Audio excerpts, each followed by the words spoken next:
Parmi les choses que l'on m'a beaucoup répétées pendant ma deuxième grossesse, on retrouve le fait de dire que une grossesse et un accouchement, c'est vraiment variable d'un enfant à l'autre et ce pour une même femme. Avec la grossesse que j'ai eue et que je vous ai partagée au travers de diverses vidéos, on peut confirmer que pour moi, dans mon cas, ça a vraiment été très différent la deuxième grossesse. J'ai vraiment eu deux grossesses complètement différentes. Mais qu'en est-il de l'accouchement? Aujourd'hui, je vous partage mon récit pour mon deuxième accouchement et si vous êtes nouvellement abonné et que vous n'avez pas eu la chance encore d'aller écouter mon récit pour mon premier accouchement, allez l'écouter parce que je vais faire beaucoup de comparaisons avec celui-ci pour vous démontrer que en effet, lorsqu'on nous dit que l'accouchement, la grossesse, un enfant en tant que tel, c'est différent d'un à l'autre et ce pour une même femme, c'est définitivement vrai. En tout cas, dans mon cas, j'ai eu deux grossesses qui ont été à deux extrémités complètement différentes et ça a également été le cas pour l'accouchement. Et j'ai vraiment hâte de vous partager ça et c'est ce que je vous partage dans la vidéo d'aujourd'hui. Le tout débute avec ma date prévue d'accouchement qui était le 22 mars 2017. Donc je travaillais et j'avais prévu d'arrêter de travailler une semaine avant mon accouchement parce que comme vous le savez, mon premier accouchement, j'ai arrêté de travailler 2 semaines avant et bébé s'était présenté 2 semaines après. Donc j'avais fait 1 mois à la maison sans bébé et je trouvais que c'était 1 mois un peu perdu durant mon congé de maternité. Donc cette fois-ci, je me suis dit, je vais travailler 1 semaine de plus et si jamais bébé se présente plus tard, j'aurais sauvé au moins 1 semaine. Mais comme vous le savez, la grossesse a été vraiment difficile sur mon corps. J'étais très épuisée. J'avais un bébé quand même assez lourd dans mon ventre et tout. J'avais beaucoup de douleurs. Donc plus la grossesse avançait, plus je me disais que c'est peut-être pas une bonne idée de me rendre à 1 semaine avant accouchement pour arrêter de travailler. J'avais également beaucoup de difficultés à me concentrer au travail et à être productive. J'ai donc décidé de changer ma date de départ au travail et j'ai décidé d'arrêter au lieu du 15 mars, d'arrêter le 8 mars, soit 2 semaines avant ma date prévue d'accouchement. Le 8 mars en question, j'avais un rendez-vous de prévu avec mon médecin.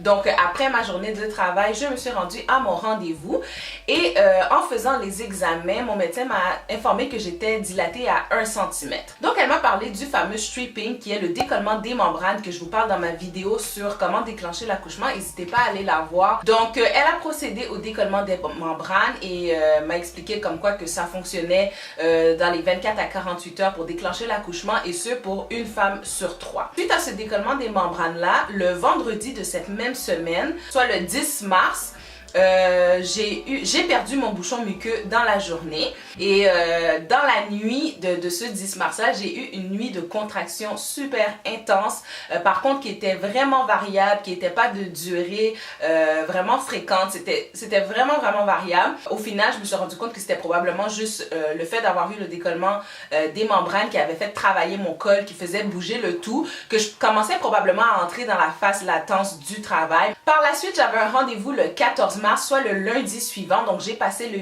week-end avec des contractions toujours qui viennent, qui partent, rien de régulier. J'ai raconté le tout à mon médecin et elle m'a confirmé que effectivement je commençais à entrer dans la phase latence du travail, que mon corps se préparait à donner naissance et qu'elle pouvait procéder à un deuxième stripping si je voulais. Et en faisant également l'examen, on a pu constater que j'étais dilatée à 2,5 cm. Donc vraiment la phase du travail latence commençait, le travail commençait tranquillement et dessiné juste à côté de moi.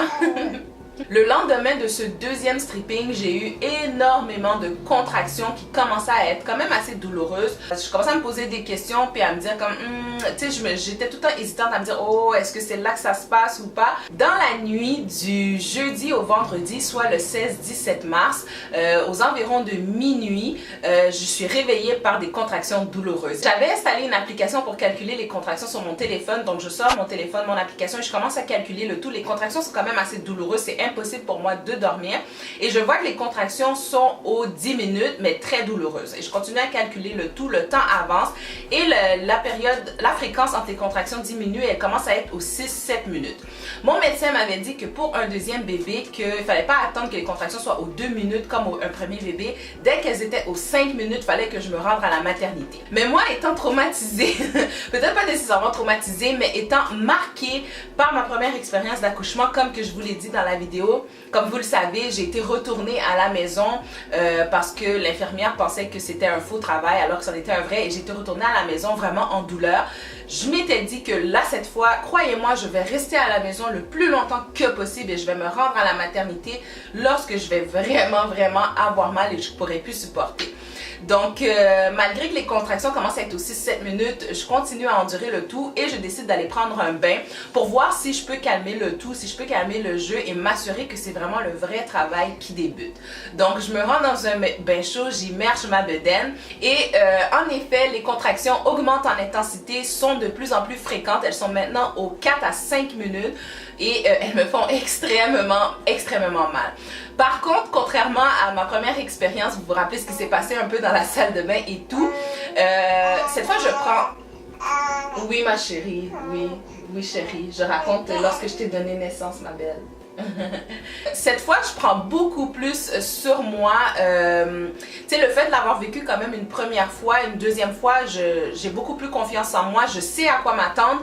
Donc, j'arrive un peu plus à gérer. Et il faut dire que cette fois-ci, entre les contractions, j'ai le temps de souffler un peu. Alors que la première fois, les contractions arrivaient back à back et j'avais à peine le temps de souffler. Donc, sachant maintenant que les contractions sont aux 4 à 5 minutes, j'informe mon mari. Je me rappelle plus si je l'avais réveillé ou il s'était réveillé lui-même par le mouvement que je faisais dans la maison.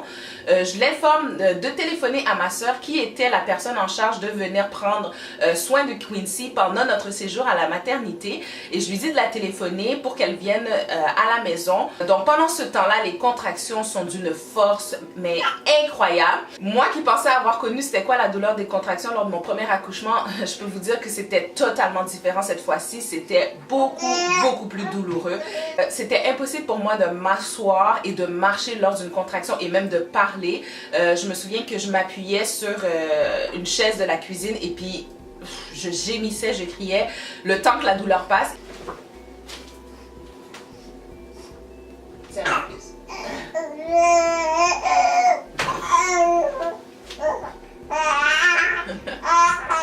Oui bébé. Donc pendant le temps de 1 à 2 minutes, j'avais le temps de préparer des affaires. Je me rappelle également que j'avais pris une tasse d'eau froide où j'avais demandé à mon mari de me préparer une tasse d'eau froide.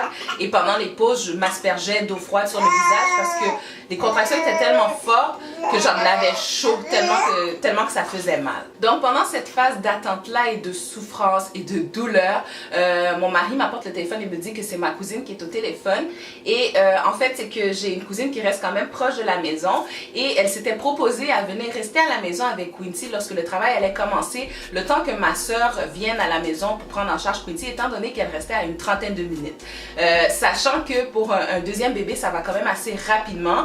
Elle préférait vraiment venir rester avec Quincy au lieu que j'attende ma soeur qu'elle arrive. Donc probablement que ma soeur, ayant reçu l'appel de mon mari pour venir à la maison, avait contacté ma cousine pour lui dire va chez Ludsky rester avec Quincy pour qu'elle puisse se rendre à la maternité. Mais moi, comme que je vous ai dit, j'ai tellement été marquée par ma première expérience du fait d'avoir été retournée à la maison en douleur que j'ai dit à ma cousine de ne pas venir, que j'allais attendre l'arrivée de ma soeur, qu'elle n'avait pas à se déplacer dans la nuit puis que je préférais vraiment attendre. J'ai remarqué sa surprise au téléphone puis elle a insisté, elle m'a dit est-ce que tu es sûre, je suis prête, je suis habillée, je peux partir. Et je lui ai dit non parce que je voulais vraiment faire le plus de travail à la maison. Donc comme que je vous dis, les contractions sont d'une force assez incroyable, rien de ce que j'avais vécu la première fois, alors que la première fois je vous dis j'avais vraiment eu mal là, donc imaginez-vous seulement. Donc je continue de travailler à la maison. Quand je vous dis continuer de travailler à la maison, c'est que je reste debout figée sur une place et je fais absolument rien à part gémir de douleur et crier même. Je trouve que ça n'a pas été super long. Ma soeur et puis ma maman sont arrivés quand même assez rapidement et on quitte pour la maternité. Donc on arrive à l'hôpital aux environs de 3 h du matin si je me rappelle bien. On se présente à l'administration et on me fait remplir quelques formulaires administratifs administratif et je me rappelle bien que lors de mon premier accouchement, ces formulaires-là, on les avait remplis en salle d'observation. Donc, avec la douleur et tout, je réussis quand même à me demander pourquoi qu'on me fait remplir les documents ici alors que la première fois, on est allé en salle d'observation et tout. Mais bref, je remplis les documents et on m'admet en salle de travail et non pas en salle d'observation. L'infirmière également m'avait demandé de confirmer que c'était bien pour un deuxième bébé et tout. Donc, je me demande, est-ce que c'est parce que c'est un deuxième bébé, donc on admet tout de suite en salle de travail? Est-ce que c'est parce qu'elle voyait que j'étais vraiment en douleur? Donc, ils m'ont admis tout de suite. Mais bref, je suis les instructions et je me rends compte également au travers de la douleur que les infirmières sont très rapides. Elles travaillent quand même assez rapidement, c'est très efficace et tout, mais elles vont vite. Puis je suis comme ok, mais au travers de la douleur et tout, et elles me posent des questions, je réponds quand c'est possible de répondre. Quand je suis en contraction, je parle pas. Puis elles s'en rendent compte, elles respectent le tout. Et elles me donnent la jaquette d'hôpital et tout. Mon mari est avec moi, pose les choses dans la chambre. Et moi, on me demande de mettre la jaquette et tout ça. Mais tu sais, quand même assez rapidement, ça va vite. On installe la chambre et tout. Alors que la première fois, j'étais en salle de travail avec une infirmière, puis c'était tranquille. Et cette fois-ci, j'étais avec une interne, un médecin interne et 2 infirmières, je crois. Et puis, ça roulait, ça allait super vite au travers de la douleur. Donc, on m'installe sur l'UT et tout. On m'installe sur le lit et tout ça. Et on me fait l'examen pour vérifier à combien je suis dilatée. Et je suis dilatée à 6,5. Je me rappelle que dans la salle, j'ai lâché un soupir puis j'ai dit merci Seigneur parce que j'avais tellement peur d'être encore dilatée à 2,5 et puis qu'on me dise ah c'est un faux travail, retourne à la maison comme la première fois. Donc j'étais vraiment contente. Et j'ai tranquillement commencé à réaliser que tout allait vite parce que allô, t'accouches d'un deuxième bébé fille. Je venais de comprendre que ça va là, ce sera pas comme la première fois, c'est un deuxième bébé, ça va beaucoup plus vite. Donc après avoir constaté que je suis déjà dilatée à 6,5, les infirmières commencent à travailler encore plus vite, installent le tout et moi je suis soudainement pris de violents tremblements. Je tremble vraiment fort, j'ai les dents qui claquent et je tremble, c'est fou. Et je me demande pourquoi je me mets à trembler comme ça et tout. Je me rappelle pas si j'avais demandé le pourquoi de la chose. Dans le fond, je me mettais à trembler une dizaine de secondes avant que la contraction arrive. Puis pendant la contraction, je criais de douleur, j'avais vraiment mal. Et puis après ça, j'avais comme 1 minute pour souffler. Et puis quelques secondes avant que la contraction arrive, je me remettais à trembler. C'était fou là, c'était vraiment incroyable. Donc avec tout ça, avec la douleur, je demande à l'infirmière si c'est possible que j'aille la péridurale parce que je vois qu'elle s'installe et tout, mais qu'il n'y a pas d'anesthésiste qui vient. Elles m'ont pas posé la question non plus si je veux avoir la péridurale. Donc je la demande. Et l'infirmière me dit que c'est malheureusement trop tard, que le travail avance beaucoup trop rapidement et que j'aurai pas le temps d'avoir la péridurale. Donc là, je me rappelle très bien à cet instant-là, je me dis waouh, je vais mourir ici parce que j'ai vraiment mal. Je pense que l'infirmière a remarqué la panique sur mon visage et elle consulte le médecin, je crois, ou je sais plus, là, une autre infirmière et l'autre aussi acquiesce que en effet le travail va beaucoup trop vite, mais qu'elle va voir ce qu'elle peut faire, va voir où ce que l'anesthésiste est rendu pour voir si c'est possible que j'aille la péridurale. Pendant ce temps-là, je regarde mon mari, je lui dis j'ai mal, puis il m'encourage, il me dit chérie, t'es capable. Je me rappelle que je gémis beaucoup puis que j'ai une pensée pour les autres filles qui sont en travail présentement, puis je suis en train de me dire tabarouette, je dérange tout le monde avec mes cris et tout. Donc après quelques minutes, l'infirmière revient dans la chambre et elle vient me voir et elle me dit ça va être possible de te donner la péridurale, par contre c'est très important que tu ne bouges pas, que tu ne cries pas. Si jamais tu cries ou que tu bouges, on pourra pas te la donner. Puis là, comme un enfant qui veut un suçon absolument, je lui dis oui, je vais arrêter de bouger, je crierai pas, promis. Donc l'anesthésiste arrive quand même assez rapidement, on m'installe et c'est là que je me rends compte à quel point la femme est vraiment forte parce que avant tout ça, j'ai mal, j'arrive à peine à contrôler le tout et tout. Et là, juste parce que je veux la péridurale, j'arrive à trouver une force à l'intérieur de moi pour contrôler cette douleur-là. Je lui dis à l'anesthésiste, go, vas-y, tu peux y aller. Et on me fait la péridurale. Comme pour la première fois, la péridurale a très bien fonctionné. Et seulement au bout d'une quinzaine de minutes, je ne ressens plus de douleur. Je me sens bien. Et je me mets automatiquement en mode récupération d'énergie pour pouvoir me préparer à la poussée. Parce qu'on s'entend, l'accouchement n'est pas terminé, bébé est toujours à l'intérieur de moi, je sais à quoi m'attendre par après, donc je me concentre, je me focus sur moi-même puis je me prépare à récupérer le plus d'énergie pour pouvoir être prête à la pousser. Donc après que la péridurale a été installée, on procède, après que les 15 minutes également qu'elle est fait, on procède à une vérification de mon col et on constate que je suis maintenant dilatée à 8,5. Donc le travail va vraiment rapidement, contrairement à mon premier accouchement. La péridurale a fait que je ne sentais plus vraiment mes contractions. Par contre, je sentais la poussée de bébé, ce que je n'avais pas du tout senti la première fois et c'est vraiment quelque chose que je trouve d'extraordinaire de sentir que bébé est là, est à la porte et s'en vient. Donc je sentais très bien les poussées. Après quelques minutes, on me vérifie, je suis maintenant dilatée à 9,5. Je trouve ça complètement incroyable la vitesse à laquelle le travail se passe. Le médecin, en faisant les vérifications, constate que le petit 0,5 de col qui reste à effacer, a vraiment de la misère à effacer. Donc on me change de position pour que la tête de bébé vienne écraser sur mon col pour que je puisse être bien dilatée à 10. Et vraiment cette manœuvre-là a très bien fonctionné. J'étais maintenant dilatée à 10 et prête à pousser. Donc mon médecin me demande si je me rappelle comment pousser et là je lui dis oui, très bien, avec un grand sourire parce que comme vous le savez, la poussée a vraiment été la partie que j'ai adorée de mon premier accouchement et j'avais super hâte de revivre ça. Comme que je ne sentais pas mes contractions, l'infirmière est venue poser sa main sur mon ventre et m'a indiqué lorsque je pouvais pousser. Je sentais pas les contractions mais je sentais bien les poussées et lorsqu'elle m'a donné le go pour pousser, j'ai vraiment pris toute mon énergie et j'ai poussé ma vie. Et le médecin m'a dit, tu peux arrêter de pousser, ton bébé est déjà là, fais tout simplement une toute petite poussée pour pouvoir dégager les épaules. Et j'ai fait une petite poussée et ma fille est sortie aussi facilement, donc tellement différent de ce que j'ai vécu la première fois. Quoique la première fois, j'avais poussé quand même seulement une trentaine de minutes et puis Quincy était sortie. Mais Destiny semblait très pressée de voir le jour, de venir rencontrer maman et papa. Donc en une poussée et demie, ma fille était sortie. Et j'ai pu faire la rencontre de ma fille. Enfin, ça a été vraiment, encore une fois, vraiment une belle rencontre, quelque chose d'extraordinaire qui ne s'explique pas vraiment si on l'a pas vécu, mais ça a vraiment été merveilleux, vraiment merveilleux. Donc voilà comment que ma petite Destiny a vu le jour. Comme vous pouvez le constater si vous avez écouté le récit de mon premier accouchement, j'ai eu deux accouchements complètement différents, deux accouchements vraiment bénis parce que mes enfants sont sortis en santé avec aucun problème grâce à Dieu. Moi également j'ai donné naissance, puis on s'entend, l'accouchement c'est pas rien là, c'est quelque chose.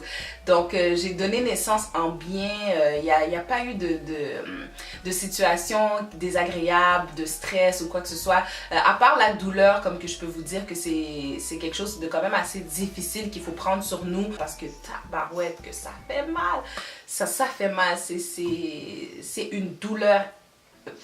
Moi, comme je vous ai dit, avec mon premier accouchement, je pensais avoir connu c'était quoi la douleur des contractions, mais non. C'était incomparable avec ce que j'avais vécu présentement. Donc, on confirme vraiment que l'accouchement, c'est quelque chose de différent pour une même femme, qu'elle ait 1, 3, 5 enfants, peut avoir 5 accouchements complètement différents. Si j'ai un conseil que je peux vous donner à vous qui vous apprêtez à accoucher, c'est tout simplement de ne pas vous faire de scénario parce que vous risquez d'être déçus, vous risquez vraiment de vous aventurer dans cette expérience de l'accouchement là de la mauvaise façon et puis ça vous allez rester marqué avec ça. Donc ne vous faites pas d'attente, allez-y vraiment avec tout votre cœur, avec tout votre amour, puis allez-y le plus positif également que possible. Même si vous écoutez des histoires d'accouchement, vous entendez ce que les gens vous racontent, dites-vous que peu importe toutes les histoires d'accouchement qu'il y a sur la planète, la vôtre, ça va être la vôtre, elle va être unique et ça va être votre expérience de l'accouchement. Sachez également que la femme est tout simplement forte, elle est vraiment forte. On est conçu, on est bâti pour donner naissance, pour donner la vie, que ce soit par accouchement naturel, que ce soit par césarienne, notre corps a été conçu pour le faire. Donc allez-y de front le plus positif que possible. Oui ma chérie, j'ai presque fini.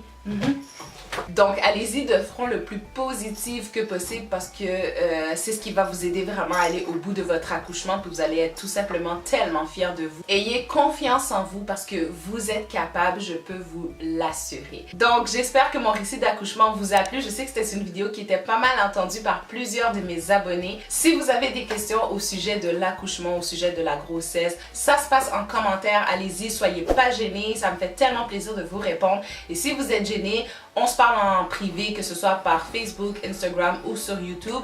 Donc ne vous gênez surtout pas, ça me fait tellement plaisir lorsque vous posez des questions puis que je vois que vous êtes intéressés. Et encore plus pour celles qui vont devenir maman tout nouvellement, ou les jeunes filles, vous pensez devenir maman un jour puis que vous vous y intéressez déjà parce que j'étais dans la même situation que vous. Posez-moi des questions les filles parce que ça me fait vraiment plaisir de vous répondre. Si vous vous apprêtez à accoucher très prochainement, je vous souhaite tellement un bel accouchement les filles là. Bonne rencontre avec votre bébé et profitez de chaque instant.